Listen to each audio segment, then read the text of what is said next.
ایک سگا بھائی اپنے سگے بھائی کی زمین پر ناجائز قبضہ کر کے بیٹھا ہے۔ ایک سگا بھائی، دونوں ایک ماں کے بچے ہیں، ایک پیٹ سے پیدا ہوئے ہیں، ایک باپ کا خون دونوں کی رگوں میں دوڑ رہا ہے، لیکن سگا بھائی اپنے سگے بھائی کی زمین پر ناجائز قبضہ کر کے بیٹھا ہے۔ سگا بھائی اپنے بھائی کے خلاف عدالت میں کیس لڑ رہا ہے اور اس کو معلوم ہے زمین میری نہیں ہے، جائیداد میری نہیں ہے، میرے بھائی کی ہے، مگر پیسے اور زمین اور جائیداد کی ایسی لالچ ہے، اپنے بھائی کے خلاف کیس لڑ رہا ہے۔ کان کھول کر کے سن لو، میرے نبی کی عدالت کا فیصلہ، دنیا کی عدالت کا فیصلہ بعد میں دیکھنا، سپریم کورٹ اور ہائی کورٹ کا فیصلہ بعد میں دیکھنا، پہلے دیکھو ہمارے نبی کی عدالت کا کیا فیصلہ ہے۔ اللہ کے نبی فرماتے ہیں کہ دو لوگ میرے پاس آتے ہیں اپنا کیس لے کر کے، اور ایک آدمی کی بات سن کر کے میں فیصلہ کر دیتا ہوں، کیونکہ میں انسان ہوں، مجھ سے بھی غلطی ہو سکتی ہے، ہو سکتا ہے ایک انسان چکنی چپڑی باتیں کرتا ہو، دوسرا انسان اپنی بات ڈھنگ سے پیش نہ کر پایا ہو، کان کھول کر کے سن لو۔ اللہ کے نبی فرماتے ہیں اگر میں نے فیصلہ غلط کر دیا، جس کی زمین نہیں تھی، جس کی جائیداد نہیں تھی، جس کا حصہ نہیں تھا، اس کو میں نے دے دیا، فَإِنَّمَا أَقْطَعُ لَهُ قِطْعَةً مِّنَ النَّارِ۔ کان کھول کر کے سن لو، میں اس کو زمین کا ٹکڑا نہیں دے رہا ہوں، میں اس کو جہنم کی آگ کا ٹکڑا دے رہا ہوں۔ او لوگو، اپنے بھائی کی، اپنی بہن کی زمین آپ نے ناجائز طریقے سے ہتھیا بھی لی، آپ نے زمین نہیں ہتھیائی، آپ نے بلڈنگ نہیں لی، آپ نے گھر نہیں لیا، آپ نے کھیت نہیں لیا، آپ نے تو جہنم کا ٹکڑا لے لیا، آپ نے تو بہت بڑا گھاٹے کا سودا کر لیا، گھاٹے کا سودا آپ نے کر لیا۔ میرے بھائیوں، قرآن کہہ رہا ہے کہ متحد ہو جاؤ، اللہ کے بندو بھائی بھائی بن جاؤ۔ نبی کے صحابہ بھائی بھائی بن کر کے رہے۔ مکہ کے مہاجر جب مدینہ پہنچے، مدینہ کے انصاریوں نے کھلے دل سے کہا کہ ہمارے بھائیوں، ہمارے گھر کے دروازے آپ کے لیے کھلے ہیں، یہاں تک کہا زمین میری ہے، کھیت میرا ہے، جائیداد میری ہے، لیکن نبی نے آپ کو میرا بھائی بنایا ہے، آ جاؤ ہم زمین کے 2 ٹکڑے کر دیتے ہیں، گھر کے 2 حصے کر دیتے ہیں، کھیت کے 2 حصے کر دیتے ہیں، آدھا تم لے لو، آدھا میں لے لیتا ہوں۔ یہاں تک کہا میری 2 بیویاں ہیں، تم کسی ایک کو پسند کر لو، میں طلاق دے دیتا ہوں، تم نکاح کر لینا۔ قربانی اور محبت کی یہ مثال پورے انسانی اتہاس میں کبھی نہیں ملتی۔ میرے بھائیوں، ہم اور آپ اپنے گاؤں میں آرام سے سو رہے ہیں، ہم اپنے گھر میں بچوں کے ساتھ آرام سے سو رہے ہیں، وہاں فلسطین میں ڈیلی بمباری ہو رہی ہے اور چھوٹے چھوٹے بچے مارے جا رہے ہیں، اور یہ UN کی رپورٹ ہے، اقوام متحدہ کی رپورٹ ہے، اب تک لاکھوں بچے غزہ کے اندر مارے جا چکے ہیں، معصوم بچے مر رہے ہیں، اور ہمیں رات میں آرام سے نیند پر بستر پر نیند آ رہی ہے۔ نہیں میرے بھائی، مسلمان تو وہ ہوتا ہے چاہے فلسطین میں اس کا بھائی مر رہا ہو، چاہے دنیا کے کسی بھی کونے میں اس کا بھائی مر رہا ہو، اپنے بھائی کے مرنے پر اس کا دل دکھی ہو جائے، اس کے قوم کا کہیں بچہ مارا جائے، اس کو لگے میرا بچہ مر رہا ہے، کہ کہیں کسی عورت کی عزت لوٹے، اسے لگے میری بہن کی عزت لوٹ رہی ہے، کہیں کسی کا گھر گرے، اسے لگے میرا گھر گر رہا ہے۔ نبی اکرم صلی اللہ علیہ وسلم فرماتے ہیں کہ المؤمن للمؤمن کالبنیان یشد بعضہ بعضا، مسلمان تو مسلمان کے لیے ایک عمارت کی طرح ہونا چاہیے، ایک بلڈنگ کی طرح ہونا چاہیے۔ جیسے ایک بلڈنگ جب تیار ہوتی ہے، اس میں پلرز بھی کھڑے کیے جاتے ہیں، اس میں باقاعدہ سلیب بھی ڈالا جاتا ہے، اس میں سیمنٹ کا اپنا رول ہوتا ہے، اس میں چھڑ کا اپنا رول ہوتا ہے، اس میں سریا کا اپنا رول ہوتا ہے۔ جیسے ایک بلڈنگ تیار ہوتی ہے اور بلڈنگ کا ہر میٹیریل دوسرے میٹیریل کو طاقت دیتا ہے، مسلمان کو طاقت دینے والا بنے، مسلمان کا سپورٹر بنے، مسلمان کا ہمدرد بنے۔ اور ایک اور حدیث میں اللہ کے نبی فرماتے ہیں مثل المؤمنین فی توادہم وتعاطفہم وتراحمہم کمثل الجسد الواحد۔ آپ نے فرمایا مسلمانوں اتنی محبت ایک دوسرے سے کرو، اتنی ہمدردی ایک دوسرے سے کرو جیسے انسان کا شریر ہوتا ہے، مانو شریر میں، انسان کے جسم میں کہیں ایک کانٹا بھی چبھتا ہے پورا بدن بے چین ہو جاتا ہے۔ مسلمانوں تمہارے درمیان اتنی محبت ہونی چاہیے، آؤ اتحاد اپنے اندر پیدا کرو۔ برادری واد کے نام پہ مجھے معلوم ہے بہار میں بہت ساری جگہوں پر برادری کے نام پر بڑی کٹرتا ہے. اسی دربھنگہ کے علاقے میں ایک گاؤں میں لوگوں نے بتایا بھی اور نیوز میں بھی آیا کہ ایک گاؤں میں انصاریوں کا راستہ الگ ہے, شیخ کا راستہ الگ ہے. آپ کے علاقے میں سرجا پوری اور شیرسا بادی کے درمیان بڑے اختلافات کی خلیج ہے. میرے بھائی, یہ وقت برادریوں کے نام پہ لڑنے کا نہیں ہے, یہ وقت فرقوں کے نام پہ لڑنے کا نہیں ہے, یہ وقت مسلک کے نام پہ لڑنے کا نہیں ہے. حالات یہ ہیں, آج مسلمان جس گاؤں میں اکثریت میں ہوتے ہیں وہاں سے بھی مسلمان کے سرپنچ کھڑے جیت نہیں پاتے. کیوں؟ کیونکہ سرپنچ کا چناؤ ہوتا ہے, پردھان کا چناؤ ہوتا ہے, مسلمان اس گاؤں میں میجورٹی میں ہیں, لیکن مسلمان کے 4 کینڈیڈیٹ کھڑے ہوتے ہیں, غیر مسلم کا 1 کینڈیڈیٹ کھڑا ہوتا ہے, اور مسلمانوں کے ووٹ 4 جگہ تقسیم ہو جاتے ہیں. گاؤں میں میجورٹی مسلمانوں کی ہے, لیکن پردھان جو ہوتا ہے, سرپنچ جو ہوتا ہے, وہ غیر مسلم بن جاتا ہے. میرے بھائیوں, اتحاد میں طاقت ہے, یونٹی میں طاقت ہے. آج ملک کے حالات اس بات کا تقاضا کرتے ہیں کہ ہم اپنے اندر اتحاد پیدا کریں. میرے بھائیوں, آج اللہ کی مدد اگر چاہیے تو ہمیں اور آپ کو متحد ہونا پڑے گا. اسی طریقے سے اگر اللہ کی مدد چاہتے ہو تو توحید کی حفاظت کرو اور شرک سے بچو. اللہ مشرک کی مدد کبھی نہیں کرے گا. اللہ کا وعدہ ہے ہم تمہاری مدد کریں گے. شرط کیا ہے؟ وعد اللہ الذین آمنوا منکم وعملوا الصالحات لیستخلفنہم فی الارض کما استخلف الذین من قبلہم. اے ایمان والو, اللہ کا وعدہ ہے, اللہ ضرور تمہاری مدد کرے گا, تمہیں زمین کے اندر اقتدار بھی عطا کرے گا, تمہارے خوف کو امن اور شانتی سے تبدیل کر دے گا. شرط کیا ہے؟ یعبدوننی لا یشرکون بی شیئا. شرط یہ ہے تم میری عبادت کرنا اور میری عبادت میں کسی کو شریک نہ کرنا, شرک مت کرنا. آج حالت کیا ہے؟ حالت یہ ہے کہ ایودھیا سے 300 مسلمان لکھنؤ سے ایودھیا کا سفر کرتے ہیں. یہ میں میڈیا کی رپورٹ آپ کو بتا رہا ہوں. 300 مسلمان لکھنؤ سے ایودھیا کا سفر کرتے ہیں شری رام چندر جی کی جو نئی مورتی اور نیا ان کا جو وہاں پہ مندر بنا ہے اس کی زیارت اور درشن کرنے کے لیے. معاف کرنا, ایک مسلمان ہونے کے ناطے ہم شری رام چندر جی کا احترام کرتے ہیں, ان کا سمان کرتے ہیں, مگر ہم ان کی عبادت کو جائز نہیں سمجھتے. کیوں؟ ہمارا عقیدہ ہے لا الہ الا اللہ, اللہ کے سوا کوئی عبادت کے لائق نہیں ہے. جو کسی کا بیٹا ہو, جو کسی کا باپ ہو, جو کسی کا بھائی ہو, جو کسی کا شوہر ہو, وہ رب نہیں ہو سکتا, وہ معبود نہیں ہو سکتا.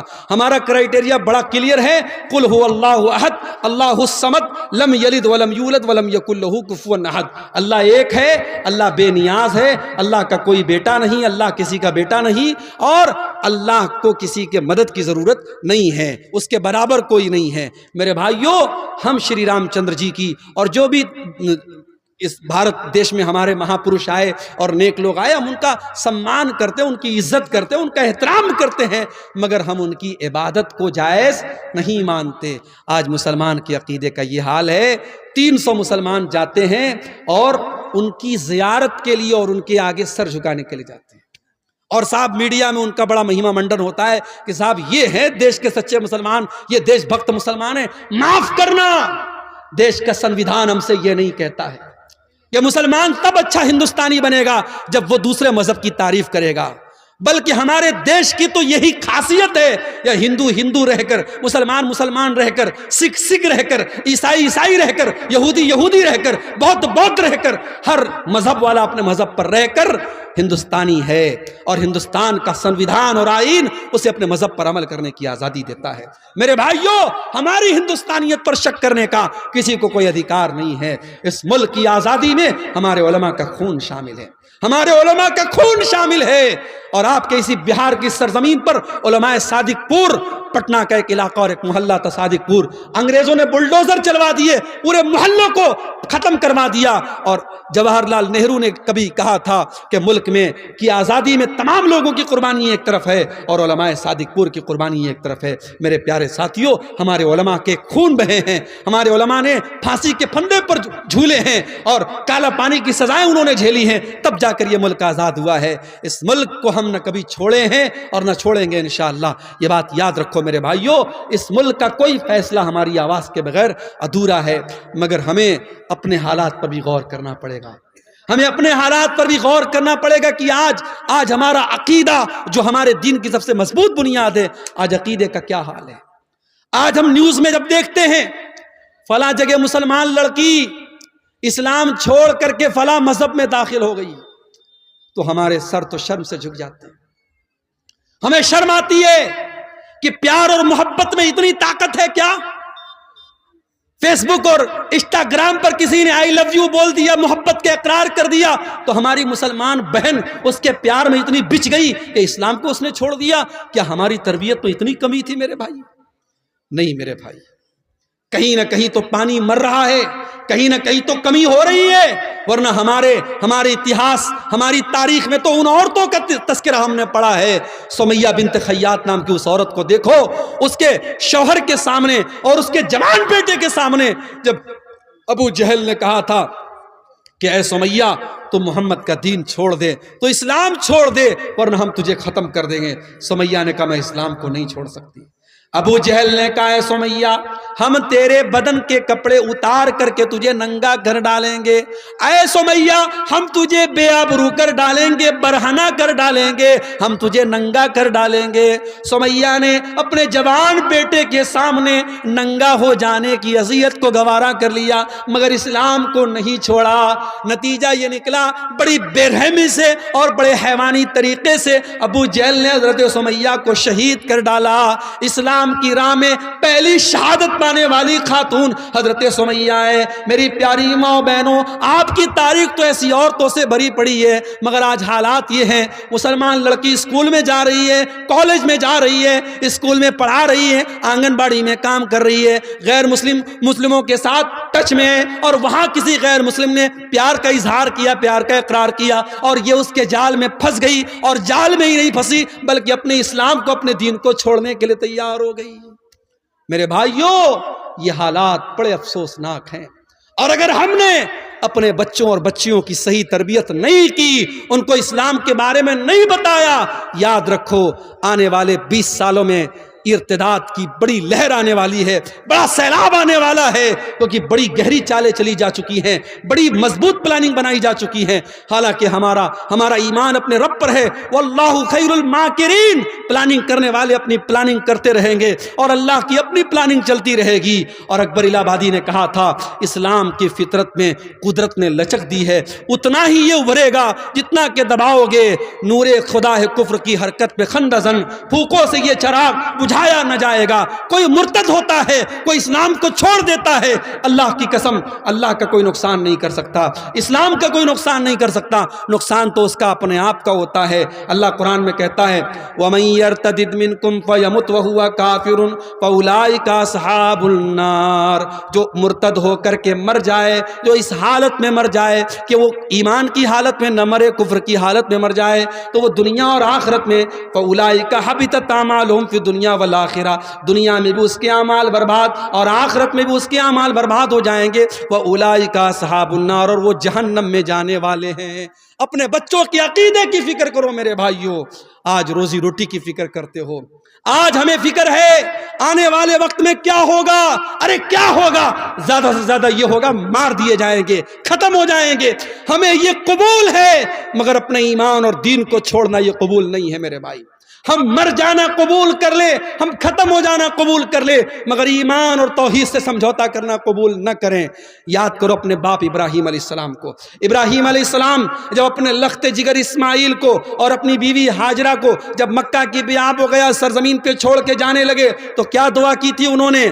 کہا تھا وَجُنُبْنِي وَبَنِيَّ أَن نَّعْبُدَ الْأَصْنَامَ، پروردگار میرے بیوی بچوں کو اے اللہ تو شرک سے بچانا، بت پرستی سے بچانا، اے اللہ میری اولاد کو تو شرک سے بچانا. جب ابراہیم علیہ السلام جیسے پیغمبر کو اپنے بچوں کی فکر ہے، اپنی اولاد کے عقیدے کی فکر ہے، ہماری اور آپ کی کیا اوقات ہے میرے بھائی؟ ہمیں اور آپ کو اپنے بچوں کی عقیدے کی فکر ہونی چاہیے. بچپن سے اپنے بچوں کو اسلام کا عقیدہ سکھاؤ، توحید کا عقیدہ سکھاؤ. اور اسی لیے میں کہتا ہوں اگر آپ کا بچہ اسکول میں پڑھتا ہے، کانوینٹ میں پڑھتا ہے، مجھے کوئی پرابلم نہیں ہے مگر اپنے محلے کی اور گاؤں کی مسجدوں میں اتنا بہترین مکتب قائم کر دو اور اپنے گاؤں کے مدرسے کو اتنا مضبوط کر دو کہ آپ کا بچہ اسکول سے پڑھنے کے بعد اور کسی کانوینٹ سے پڑھنے کے بعد اگر 1 گھنٹہ بھی اس مدرسے کے مولوی صاحب سے پڑھ لے تو اس کا دین مضبوط ہو جائے. اتنا مضبوط اپنے مدرسے اور مکتب کو کر دو.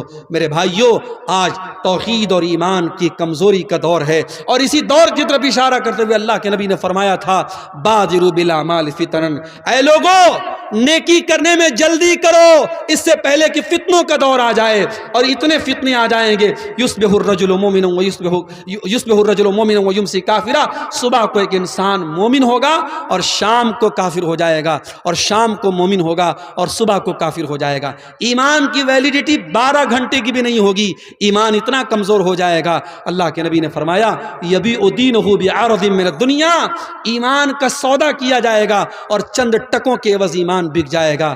میرے بھائیو آج ایمان بک رہا ہے اور حالات اس کگار پہ پہنچ چکے ہیں، ہمیں اپنے توحید اور ایمان کی حفاظت کرنی پڑے گی۔ اللہ کی مدد کیوں نہیں آ رہی؟ 2 اور پوائنٹ بیان کر کے بات ختم کروں گا۔ اللہ کی مدد اس لیے بھی نہیں آ رہی ہے، معاف کرنا اگر برا لگے تو، اللہ کی مدد اس لیے بھی نہیں آ رہی ہے کیونکہ ہم حرام خور ہو گئے ہیں۔ اسی بہار کی سرزمین سے میرے پاس فون آیا، سیمانچل سے فون آیا، شیخ صاحب اگر ہمارے علاقے میں تقریر کرنا تو ذرا اس پر بھی بولنا۔ بیاج خوری بڑھ رہی ہے مسلمانوں میں، بیاج کی رقم کھانے کا شوق بڑھ رہا ہے۔ کسی زمانے میں لوگ بیاج مجبوری میں دے دیتے تھے مگر لیتے نہیں تھے، مگر آج کتنے مسلمان ہیں جو پیسے والے ہیں، تجھے 1 لاکھ روپیہ چاہیے چل دے دیتا ہوں لیکن مجھے ریٹرن میں 1,05,000 دینا، 1,10,000 دینا۔ بیاج کھلم کھلا کھا رہا ہے مسلمان۔ اس مسلمان سے کہو تو اپنی ماں کے ساتھ زنا کرے گا کیا؟ دونوں کان پکڑ لے گا، کیسی بات کر رہے ہو؟ ماں کے ساتھ زنا کرنے کی بات کوئی سوچ بھی نہیں سکتا۔ ارے اپنی ماں کے ساتھ زنا کرنے سے بڑا گناہ ہے سود کھانا، کیونکہ ماں کے ساتھ زنا کرنے والے کے بارے میں اللہ نے یہ نہیں کہا کہ جو اپنی ماں کے ساتھ زنا کرتا ہے وہ اللہ سے جنگ کرتا ہے، رسول سے جنگ کرتا ہے، مگر بیاج خور کے بارے میں اللہ قرآن میں کہتا ہے فَإِن لَمْ تَفْعَلُوا فَأْذَنُوا بِحَرْبٍ مِّنَ اللَّهِ وَرَسُولِهِ، اے بیاج کھانے والے اگر تو نے بیاج کھانا نہیں چھوڑا تو آ جا اللہ سے جنگ کر لے، رسول سے جنگ کر لے۔ ہے کسی میں طاقت؟ ہے کسی کی اوقات؟ ہے کسی کی حیثیت کہ وہ اللہ سے جنگ کرے، وہ رسول سے جنگ کرے؟ میرے بھائیوں بیاج خوری بڑھ رہی ہے، اور دوسری چیز میرے نوجوانوں جوئے کی لت بڑھ رہی ہے۔ آج کل نئی نئی کمپنیاں آ رہی ہیں کرپٹو کے نام سے، فلاں کمپنی میں پیسہ لگا دو، فلاں کمپنی میں پیسہ لگا دو۔ مجھے لوگوں نے بتایا حافظ صاحب بھی لگا رہے ہیں، امام صاحب بھی لگا رہے ہیں، مولوی صاحب بھی لگا رہے ہیں، اور کہتے ہیں مولوی صاحب کی جائز ہے۔ کیسے جائز ہے بھائی؟ کہتے ہیں بزنس ہو رہا ہے۔ کیا بزنس ہو رہا ہے بھائی؟ یہ تو نہیں پتا لیکن بزنس ہو رہا ہے۔ کوئی بزنس نہیں ہو رہا ہے۔ یہ جتنی کمپنیاں آئی ہیں میٹا فلا فلا فلا اور کرپٹو فلا اور فلا فلا، یہ سب فراڈ ہے، دھوکہ ہے۔ لکھ لو میری بات، آج 2024 میں کہہ رہا ہوں 2025 تک کئی کمپنیاں بھاگ چکی ہوں گی۔ سب فراڈ ہیں، سب اس کی ٹوپی اس کے سر، اس کی ٹوپی اس کے سر۔ شروع میں جو لوگ جڑیں گے ان کی کمائی ہوگی، بعد میں جو لوگ جڑیں گے ان کی کمائی لے کے بھاگ جائے گی۔ کوئی بزنس نہیں ہو رہا ہے۔ اور ایک بات سن لو، اگر کسی بزنس میں پیسہ لگاتے بھی ہو تو اتنا سمپل نہیں ہے۔ لوگ اکثر یہ سوال کرتے ہیں شیخ صاحب شیئر مارکیٹ میں پیسہ لگانا کیسا ہے؟ لگا سکتے ہو مگر کچھ شرط ہے۔ اب مثال کے طور پر ٹاٹا ہے، ٹاٹا بہت بڑی کمپنی ہے، ٹاٹا جو ہے گاڑی بھی بنا رہی ہے، ٹاٹا فون بھی بنا رہی ہے، ٹاٹا کی اپنی ٹیلی کام کمپنی بھی ہے، ٹاٹا کی اپنی جو ہے آئی ٹی کمپنی بھی ہے، ٹاٹا بہت بڑی کمپنی ہے۔ اب ٹاٹا کے کس کمپنی میں آپ شیئر لگا رہے ہیں؟ آپ کا پیسہ کس کمپنی میں لگا ہے اور وہ کمپنی کیا کام کرتی ہے یہ دیکھ لو، آپ شیئر مارکیٹ میں پیسہ لگا سکتے اگر وہ جائز کام کر رہی ہے تو۔ آپ کسی بھی کمپنی میں پیسہ لگا دیے، وہ کہہ رہا ہے بھائی 1 لاکھ روپیہ آپ ہماری کمپنی میں لگا دو، ہم ہر مہینہ آپ کو 10,000 روپیہ دیں گے۔ لوگ کو لگتا ہے یار بڑا آسان طریقہ ہے۔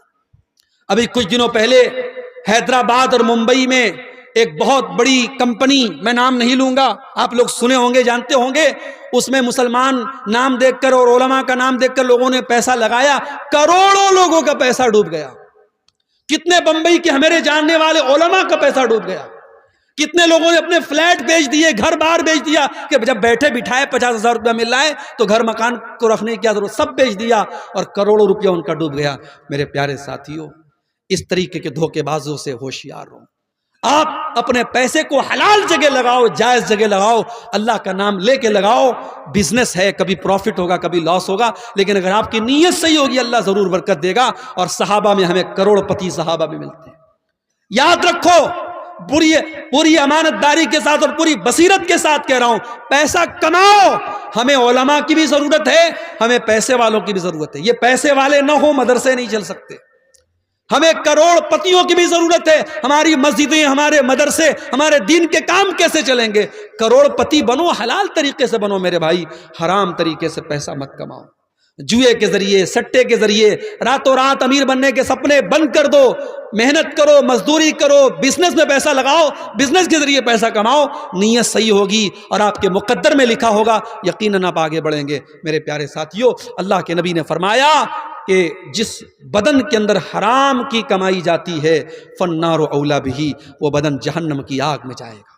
اور یہی نہیں، اللہ کے نبی صلی اللہ علیہ وسلم یہاں تک فرماتے ہیں اگر کوئی حرام کمائی کھاتا ہے اور بہت لمبا سفر کر کے اس کے بال میلے ہو جاتے ہیں، اس کے کپڑے میلے ہو جاتے ہیں، اور اللہ کی بارگاہ میں ہاتھ پھیلا کے دعا کرتا ہے، یا ربی کہہ کے دعا کرتا ہے، لیکن وَمَطْعَمُهُ حرام وَمَشْرَبُهُ حرام وَمَلْبَسُهُ حرام وَغُذِّيَ بِالْحرام، اس کا کھانا حرام کمائی کا، اس کا پانی حرام کمائی کا، اس کا کپڑا حرام کمائی کا، اس کی پرورش حرام کمائی کی، تو اللہ کے نبی فرماتے ہیں فَأَنَّا يُسْتَجَابُ لِذَلِكَ، اس کی دعا کہاں سے قبول ہوگی؟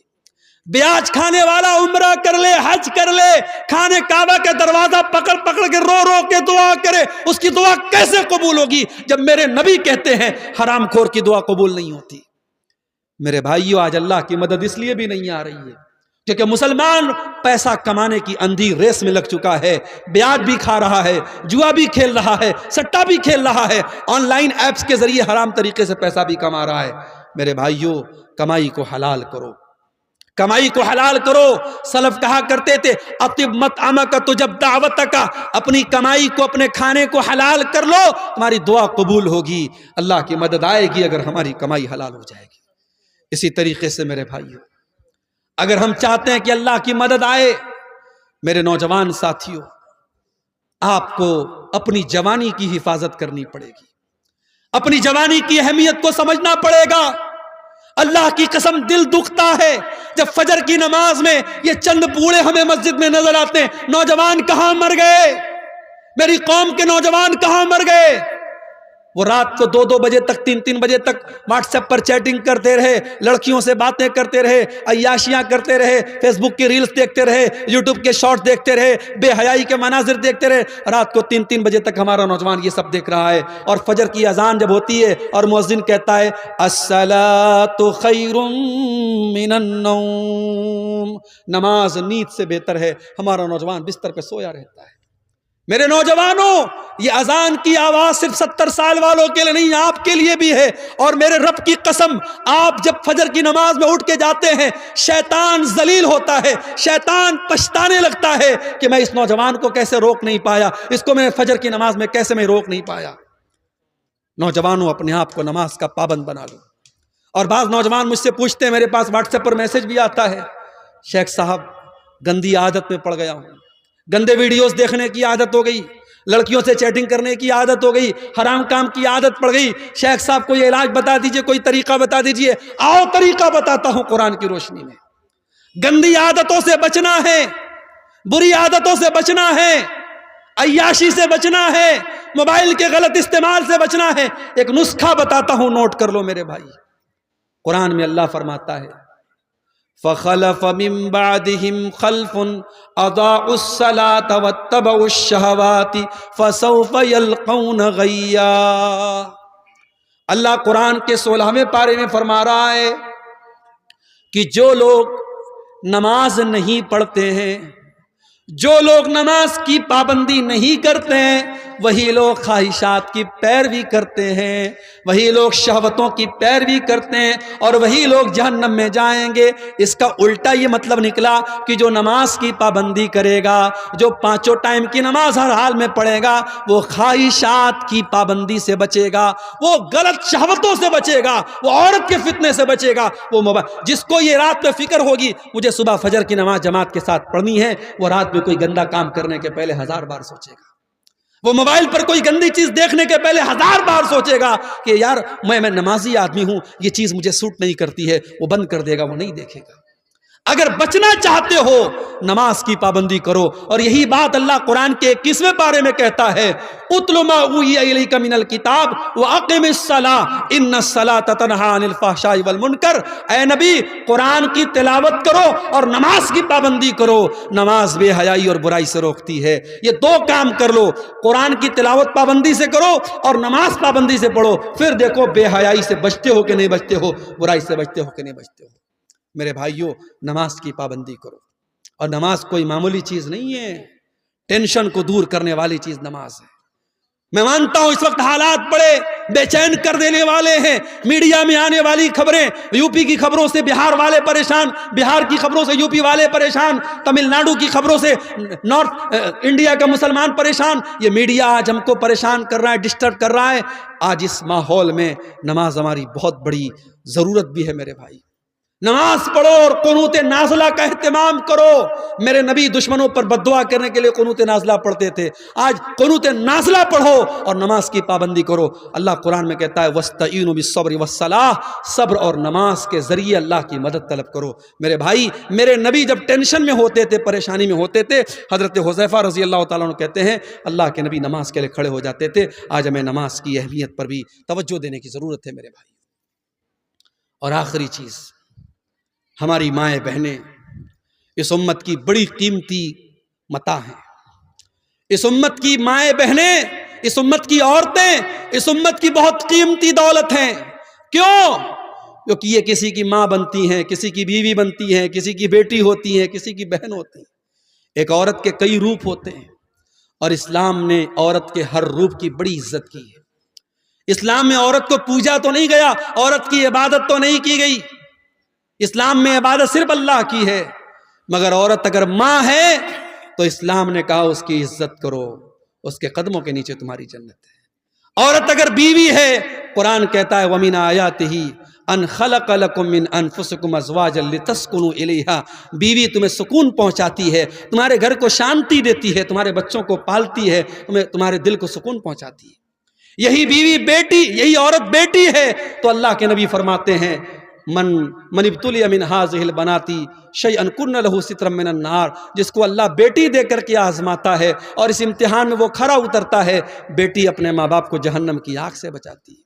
یہی عورت جب بہن بنتی ہے, اللہ کے نبی فرماتے ہیں جس کی 3 بہنیں ہوں اور ان بہنوں کی صحیح دیکھ بھال کرے, صحیح پرورش کرے, ان کا صحیح جگہ شادی کر دے, کن لہو سترا من النار, وہ بیٹیاں اپنے بھائیوں, وہ بہنیں اپنے بھائیوں کے لیے نجات کا ذریعہ بن جاتی ہیں. میرے بھائیوں, عورت کا ہر روپ اسلام کی نظر میں بڑا قیمتی ہے. مگر آج ہماری ماں بہنوں کو بھی سوچنا پڑے گا کہ آج وہ کہاں کھڑی ہے.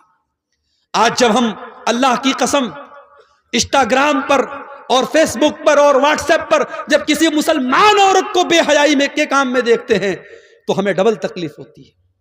بے حیائی کا کام کوئی بھی عورت کرے یہ تکلیف کی بات ہے, مگر مسلمان عورت کرے تو یہ ڈبل تکلیف کی بات ہے, کہ ہماری قوم کی لڑکی, ہماری قوم کی بہن ہے. ابھی بھاگلپور میں اترا, ایک غیر مسلم, دیکھنے میں بظاہر ایک غیر مسلم لڑکا تھا, دیکھا اس کے ساتھ ایک عورت بالکل چپک کر کے بیٹھی ہے, باتیں کر رہی ہے. کچھ دیر کے بعد موبائل پر فون آیا میرے سامنے, اس نے سامنے والے سے بات کر کے السلام علیکم کہا.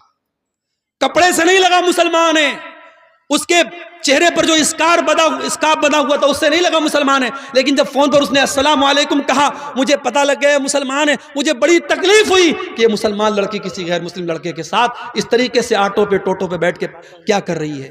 یہ حالات آج ہماری قوم کے ہیں. میری ماں اور بہنوں, آج آپ کو اپنی ذمہ داری کو سمجھنا پڑے گا. آج آپ کو بے حیائی اور بے غیرتی کے اس طوفان کا مقابلہ کرنا ہے, اس کا شکار نہیں بننا ہے. عورت بڑی قیمتی چیز بھی ہے اور شیطان کا بہت بڑا ہتھیار بھی ہے. اللہ کے نبی فرماتے ہیں الدنیا کلھا متاع وخیر متاع الدنیا المرأۃ الصالحہ. دنیا کی سب سے قیمتی دولت نیک عورت ہے. اور اللہ کے نبی یہ بھی فرماتے ہیں المرأۃ عورۃ, عورت پردے میں رہنے کی چیز ہے. فاذا خرجت, جب یہ عورت گھر سے نکلتی ہے استشرفها الشیطان, تو شیطان کا شکار بن جاتی ہے, شیطان کا آلہ بن جاتی ہے. اس لیے میری ماں اور بہنوں, آپ دو دھاری کھنجر ہیں. آپ کے ذریعے اچھا کام بھی ہو سکتا ہے اور آپ کے ذریعے سماج کو بگاڑا بھی جا سکتا ہے. اب یہ آپ طے کر لیں آپ کو کیا کرنا ہے. اور مردوں سے میں گزارش کروں گا کہ آپ کے گھر کی عورتیں کیا پہن رہی ہیں، کس حالت میں نکل رہی ہیں، یہ دیکھنا آپ کی ذمہ داری۔ آپ دیوس نہ بنے، آپ بے غیرت نہ بنے۔ جس بھائی کی بہن بے پردہ نکلے، جس باپ کی بیٹی بے پردہ نکلے، جس شوہر کی بیوی بے پردہ نکلے، وہ دیوس ہے، وہ بے غیرت ہے۔ اور میرے نبی نے فرمایا 3 لوگ قیامت کے دن ایسے ہوں گے اللہ تعالیٰ ان کی طرف دیکھے گا بھی نہیں۔ ان 3 لوگوں میں ایک وہ انسان بھی ہوگا الدیوس الذی یقر فی اہلہ الخبث، وہ بے غیرت آدمی جس کے گھر میں بے غیرتی کا کام ہو رہا ہو اور اس کو کوئی فرق نہ پڑ رہا ہو۔ میرے بھائیوں، بے غیرتی اللہ کو پسند نہیں، اللہ غیرت والا ہے، اللہ کو بے غیرت لوگ پسند نہیں ہے۔ اس لیے اپنے گھروں میں غیرت کا ماحول پیدا کرو۔ اپنے گھر میں یہ بتاؤ، فرق بتاؤ اپنی جوان بیٹیوں کو، یہ خالہ کا لڑکا ہے، یہ ماموں کا لڑکا ہے، یہ چاچا کا لڑکا ہے، یہ غیر محرم ہے، کسی کو الاؤ مت کرو۔ واٹس ایپ پر کسی کا سلام آیا، اپنی بہنوں سے کہنا چاہتا ہوں خبردار کسی اجنبی کو لفٹ مت کراؤ۔ وہ پہلے بھائی بن کر کے بات کرے گا، پھر دوست بن جائے گا، پھر بوائے فرینڈ بن جائے گا، پھر ملنے کی بات کرے گا، پھر تمہاری خوبصورتی کی تعریف کرے گا۔ وہ کس طریقے سے پٹی پڑھائے گا تم نہیں سمجھ سکتی۔ اس لیے خبردار، ہوشیار، یہ فیس بک، یہ واٹس ایپ، یہ چیٹنگ کے جتنے راستے ہیں یہ زناکاری اور بدکاری کی طرف لے کے جاتے ہیں۔ مسلمان لڑکی اگر موبائل استعمال کرتی ہے بہت ہوشیار رہے، کسی کو اپنے پرسنل ان باکس میں آنے کی اجازت نہیں۔ کوئی نئے نمبر سے کوئی بھی اجنبی آپ کو میسج کرنے کی کوشش کرے، ترنت بلاک کا آپشن کرو، بلاک کر دو اس کو۔ میرے بھائیوں، آخر میں یہ کہنا چاہوں گا، ملک کے حالات جو بھی ہیں جیسے بھی ہیں، مگر ہم آزاد نہیں ہیں۔ ہمارے بڑے موجود ہیں، ہمارے علماء موجود ہیں۔ ہم اپنے علماء کی، اپنے بڑوں کی رہنمائی کے بغیر کوئی قدم نہیں اٹھائیں گے، کوئی ایسا کام نہیں کریں گے جس سے ہمارے ملک کا کوئی نقصان ہو، ہماری کمیونٹی کا کوئی نقصان ہو، ہمارے سماج کا کوئی نقصان ہو۔ دنیا میں جو لوگ اور فتنہ فساد کی باتیں کریں وہ کرتے رہیں، میں تو کسی ایسے بیان کے بھی پچ میں نہیں ہوں جو بیان 2 کمیونٹی کے بیچ میں فساد پھیلانے کی کوشش کرے۔ ہم امن اور شانتی کے پرتیک ہیں اور رہیں گے، لیکن ہاں ہم بزدل بھی نہ بنیں، ہم کمزور بھی نہ بنیں۔ اگر واقعی میں کوئی ہم پر ظلم کر رہا ہے تو ظلم کو سہن نہیں کرنا چاہیے، ظلم کو برداشت نہیں کرنا چاہیے، ظلم کا مقابلہ کرنا چاہیے۔ اور اگر اپنی جان اور اپنی عزت اور اپنی آبرو کی حفاظت کرنے میں کوئی مر بھی جائے تو میرے نبی نے فرمایا من قتل دون عرضہ و مالہ فہو شہید، اپنے مال کی حفاظت کرنے میں، اپنی آبرو کو بچانے کے لیے کوئی مر جائے، کوئی قتل ہو جائے تو وہ اللہ کی راہ میں شہید ہوتا ہے۔ میرے بھائیوں، اپنی عزت کی بات آ جائے تو ٹیپو سلطان کا وہ جملہ یاد رکھنا کہ شیر کی 1 دن کی زندگی گیدڑ کی 100 سال کی زندگی سے بہتر ہوتی ہے۔ آخر میں یہ یوٹیوبر حضرات سے میں کہنا چاہوں گا کہ چونکہ ملک کا ماحول بہت سینسٹیو ہے، ملک کا ماحول بہت سینسٹیو ہے، اور میں یوٹیوبر سے یہ کہنا چاہوں گا، اس لیے کہ 50 سینکڑوں یوٹیوبرز یہاں موجود ہیں، کون کس چینل کا والا ہے میں نہیں جانتا۔ میری بہت ساری تقریروں پر یوٹیوبرز نے گندے تھمبنیل لگائے ہیں، الٹے سیدھے تھمبنیل لگائے ہیں، ایسے تھمبنیل لگائے ہیں جو قانون کی نظر میں غلط ہیں، جو تقریر میں نے جو بات نہیں کہی ہے وہ تھمبنیل لگا کے آپ لوگ لگاتے ہیں۔ آج کی تقریر میں ایسا کچھ نظر نہیں آنا چاہیے۔ میں نے آپ کو وضاحت کر دی ہے، آج کی تقریر میں ایسا کچھ اگر نظر آیا تو میں آپ کے خلاف ایکشن لوں گا۔ ابھی ہمارے بھائی نے ایک بات کہی کہ شراب کے اوپر بھی تھوڑا سا بول دیجیے۔ آپ جانتے ہیں بہار میں حکومت کی طرف سے شراب بند ہے، گجرات میں بہت پہلے سے شراب بند ہے، مگر یہ عجیب مسئلہ ہے، جہاں شراب بند ہے ڈاٹا بتاتا ہے گجرات میں شراب ایک زمانے سے بند ہے، لیکن سب سے زیادہ شراب گجرات میں پی جاتی ہے۔ بہار میں شراب بند ہے، مگر شرابیوں نے بتایا، شرابیوں سے پوچھو تو بتائیں گے کہ شراب پہلے سے زیادہ اویلیبل ہو جاتی ہے شراب پینے والوں کو۔ تو دیکھو قانون کے ڈنڈے سے شراب نہیں رک رہی ہے، قانون کے ڈنڈے سے شراب نہیں رک رہی، کس سے روکے گی؟ ایمان کی طاقت سے روکے گی۔ قرآن کی آیت اتری کس ماحول میں؟ جس ماحول میں شراب پانی کی طرح لوگ پیتے تھے، ہر دسترخوان پہ شراب رہتی تھی، اور اسی لیے شراب اکٹھے حرام نہیں ہوئی، شراب 3 اسٹیپ میں حرام ہوئی۔ پہلے اللہ نے سورہ بقرہ کی آیت نازل کی، یسألونک عن الخمر والمیسر قل فیہما اسم کبیر ومنافع للناس واثمہما اکبر من نفعہما۔ اے نبی، لوگ آپ سے شراب کے بارے میں پوچھتے ہیں، جوا کے بارے میں پوچھتے ہیں، اے نبی آپ بتا دیجئے کہ شراب اور جوا میں کچھ فائدہ ہے لیکن زیادہ نقصان ہے، اس کا نقصان زیادہ ہے، فائدہ کم ہے۔ اب یہ شراب میں کیا فائدہ تھا؟ شراب پینے والے کہا کرتے تھے اس کو پی کر کے ہمارے اندر طاقت آ جاتی ہے، جوا کھیلنے والے کہتے تھے جوا کھیل کر کے ہم راتوں رات امیر بن جاتے ہیں. تو اللہ نے کہا چلو فائدہ ہے لیکن نقصان زیادہ ہے. شراب پی کے تم بہت غلط کام کرتے ہو, جوا کھیل کے بہت غلط کام کرتے ہو. یہ پہلی آیت اتری. دوسری آیت اتری سورہ نساء کے اندر. اللہ نے فرمایا لا تقربوا الصلاۃ وانتم سکارا. دیکھو شراب پی کر کے نماز کے قریب مت جاؤ. پھر تیسری آیت اتری سورہ مائدہ کی انما الخمر والمیسر والانصاب والازلام رجس من عمل الشیطان. شراب, جوا اور پانسے کے تیر اور غیر اللہ کے آستانے یہ سب گندے کام ہیں, شیطان کے کام ہیں. جب یہ آیت اتری صحابہ کرام شراب پی رہے تھے. جیسے ہی قرآن کی یہ آیت اتری اور نبی نے آ کے بتایا کہ ایسی آیت اتری ہے, صحابہ نے اپنے گھر سے شراب کے سارے برتن نکال کے توڑ کے پھینک دیے. شراب پورے مدینہ کی گلیوں میں پانی کی طرح بہہ گئی. آج ہمارے ملک میں گٹکھا بک رہا ہے, سگریٹ بک رہی ہے, بیڑی بک رہی ہے. بیڑی کے پیکٹ پہ لکھا ہوا ہے, سگریٹ کے پیکٹ پر لکھا ہے tobacco is dangerous to health. تمباکو کا استعمال صحت کے لیے بہت خطرناک ہے. Tobacco causes cancer. تمباکو سے کینسر ہوتا ہے. حکومت چھپوا بھی رہی ہے, اس پر پھیپڑے کی خطرناک تصویر بھی بنی ہے, کینسر کی تصویر بھی بنی ہے, اور وہی حکومت لائسنس دے رہی ہے اور بیڑی بھی بک رہی ہے, گٹکھا بھی بک رہا ہے, سگریٹ بھی بک رہی ہے. میرے بھائیوں, دنیا کے قانون اور دنیا کے ایڈورٹیزمنٹ کے ذریعے جو کام نہیں ہوا محمد رسول اللہ کے دور میں, جب ایڈورٹیزمنٹ نہیں تھا, جب ٹی وی اور ریڈیو کا دور نہیں تھا, صرف ایک قرآن کی آیت پر پورے مدینہ میں شراب کی ندیاں بہہ گئیں. ہم اسی نبی کا کلمہ پڑھنے والے ہیں میرے بھائی. ہمیں کوئی شراب کا نقصان نہ بھی بتائے, ہمارے لیے تو اتنا کافی ہے کہ میرے نبی نے شراب کو حرام قرار دیا ہے. اور میرے نبی نے کہا ہے شراب اتنی گندی چیز ہے, جو شراب پیے گا قیامت کے دن جہنمیوں کا پیپ اور مواد اسے پلایا جائے گا. شراب اتنی گندی چیز ہے, میرے نبی نے لعنت کی شراب پینے والے پر, پلانے والے پر. شراب کے لیے جو رس نچوڑا جاتا ہے اور شراب کو جو لے کے جاتا ہے, شراب کو جو بیچتا ہے, جو خریدتا ہے, سب پر اللہ کے نبی نے لعنت کی ہے. میرے پیارے ساتھیوں, شراب ام الخبائث ہے. جو شراب پی لے گا وہ زنا بھی کر سکتا ہے, وہ اپنی ماں بہن بیٹی کے ساتھ بھی غلط کام کر سکتا ہے, کچھ بھی کر سکتا ہے وہ. اس لیے مسلمان, شراب بندی تو ہمیں اور آپ کو کرنا چاہیے تھا.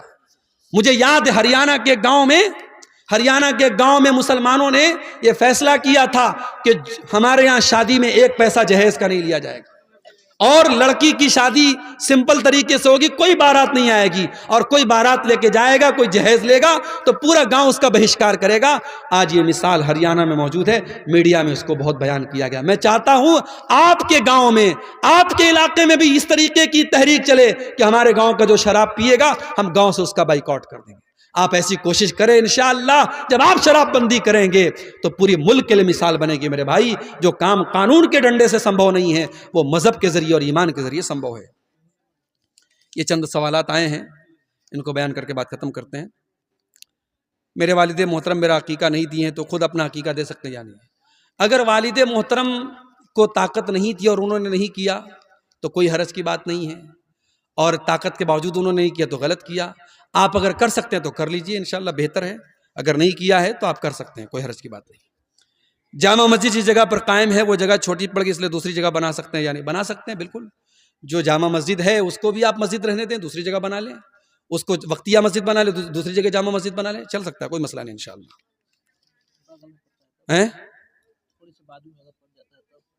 تب بھی کر سکتے ہیں, اگر اس سے قریب میں متصل میں جگہ نہیں مل پا رہی ہے تو کر سکتے ہیں. پہلی والی جو مسجد ہے اس کو ہم بیچ دیے. اچھا, اس کو بیچ کر کے اس پیسے سے دوسری جگہ لینا چاہتے ہیں. اب یہ تو پھر تھوڑا سا مشکل مسئلہ ہے, اس کے بارے میں علماء سے پوچھنا پڑے گا. اس کے بارے میں آپ اپنے علاقے کے علماء سے ایک فتویٰ نکلوا لیں. رشوت لے کر ناحق فیصلہ کرنا عام ہے, یہ سوال نہیں بتا رہے ہیں کیسا ہو رہا ہے, بالکل غلط ہو رہا ہے.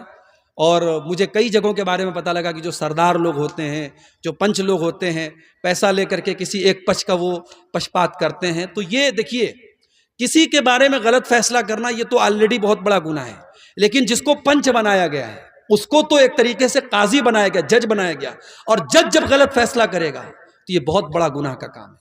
اس کو اللہ تعالیٰ کے یہاں ڈبل سزا ملے گی, اس کو حساب دینا پڑے گا. تو اس لیے جو انسان پنچ ہے, جو فیصلہ کرنے کا جس کو اختیار دیا گیا, وہ ہمیشہ اپنی چھوی کو اتنا پاک صاف رکھے, کوئی رشوت نہیں چلے گی اس کے یہاں. جو حق ہے, جو صحیح ہے, اس کا وہ ساتھ دے, اس کو ایسا کرنا چاہیے. کس کس نماز میں دعائے ثنا پڑھنا ہوگا اور کس نماز میں نہیں؟ ہر نماز میں دعائے ثنا پڑھنا ہوگا. دعائے ثنا پڑھنا ضروری تو نہیں ہے، فرض تو نہیں ہے، لیکن سنت ہے، مستحب ہے. اب دعائے ثنا آپ بہتر یہ ہے کہ وہ پڑھیں جو صحیح بخاری اور مسلم وغیرہ میں آئی ہے. اللہم باعد بینی و بین خطایا، یہ پڑھیں. اور وہ بھی آپ پڑھ سکتے ہیں سبحانک اللہم و بحمدک و تبارک اسمک و تعالی جدک ولا الہ غیرک، لیکن یہ پہلی والی جو میں نے پڑھی وہ زیادہ بہتر اور زیادہ مستحب ہے. جنازے کی نماز میں علامہ البانی رحمہ اللہ کی تحقیق یہ ہے کہ دعائے ثنا کا ثبوت نہیں ملتا ہے. تو جنازے کی نماز میں آپ اعوذ باللہ بسم اللہ پڑھ کے ڈائریکٹ سورہ فاتحہ پڑھیں گے، اور سورہ فاتحہ کے بعد آپ کوئی اور سورت ملا لیں گے. بہتر ہے کہ آپ ملا لیں. نہیں ملاتے ہیں، صرف سورہ فاتحہ پڑھ لیتے تو بھی کوئی حرج کی بات نہیں. پہلی تکبیر کے بعد آپ اعوذ باللہ بسم اللہ پڑھ کے سورہ فاتحہ پڑھیں گے اور کوئی سورت ملا لیں گے. پھر دوسری تکبیر کے بعد درود شریف پڑھیں گے، تیسری تکبیر کے بعد دعا پڑھیں گے، اور چوتھی تکبیر کے بعد آپ سلام پھیر دیں گے. ٹھیک ہے. اللہ تعالی ہم سب کو کہنے سننے سے زیادہ عمل کرنے کی توفیق عطا فرمائے. وآخر دعوانا الحمدللہ رب العالمین.